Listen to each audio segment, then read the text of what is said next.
Show back on the bench. Okay, the mod is done. So I had to do some things off camera because I couldn't get that air bubble out. I'd gotten it reduced to a reasonable amount, but still, there's a pretty sizable air bubble in there, so I couldn't get it out. So what I had to do is go back to the old school method, and I went ahead, took the watch case back off, took the movement out a little bit, filled the crystal area with silicone oil, placed it back in there as best I could, add a little bit more, pressed out the bubbles from the back of the movement, went ahead and rescrewed it, put the case back on, back on, put the stem back in, and here's the final solution. So yeah, I would say the mod. I'm happy with how it came out for sure. Definitely, you can the indices really jump off on the side there. You can see very legibly what the time is. The magnification is really nice on that. Also, a nice little added benefit is it really brought out the solar ring. So that little blue, light blue ring inside of the chapter ring, that's where the indices line up, that little blue ring, that's the solar ring on this model. And it really brought that out because you couldn't really see it before. It was really dark, but the way the light hits it like it is right now, you can really see it. My overall thoughts, yeah, I'm happy with the way it came out, for sure, definitely. Would I do another one? Probably not. I got a couple more I might fool around with, and I've got a ton of the oil left, so I might do a couple more, maybe. I'm not so sure. I'm not really sure on the long-term effects on the watch, on how it's going to turn out, if it damages the watch. Like I said, this was kind of a beater for me. It's my everyday beach watch. Sporting the Luminox silicone rubber diver band, which I like. Did a little mod to make that work on there as well. Got a little compass on there, the little blue compass, makes it look pretty tight.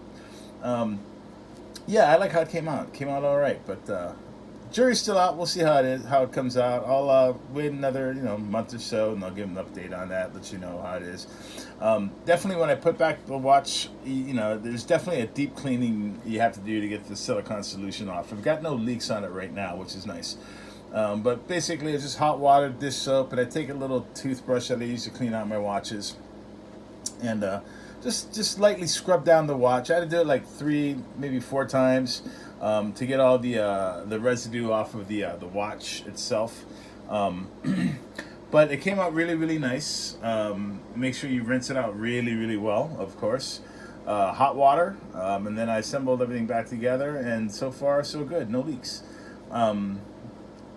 Yeah, came out sweet. I like it a lot. Oh, check this out. I'm gonna show you guys this too while I'm at it, dude. This came in today.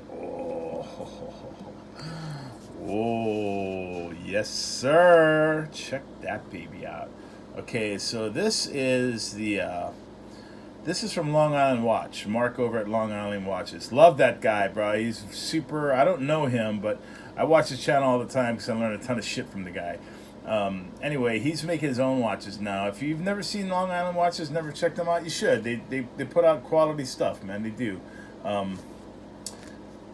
He's designing his own watch right now. He's got all the others that you may want, all the Seikos you could want, so on and so forth. He actually mods Seikos too now and builds them to spec for our customers. But he's come out with his own line, and I wanted to pick one of these up. I've always wanted a Squale. I think it's a 5171. With the azure blue and all that, but those watches are like super expensive. I could afford one, but I'm kind of at the point I'm like, dude, I just like the look, man. I don't know if I want to buy the $1,000 watch anymore, since I've got too many of those as it is. So I bought this one, and I put it on a Barton NATO strap. I originally got it on a bracelet, but I put it on a Barton NATO strap to give it that poor man's squally look, and it's nice, dude. I like this thing, but I think what I like the most is this, bro. Check this out.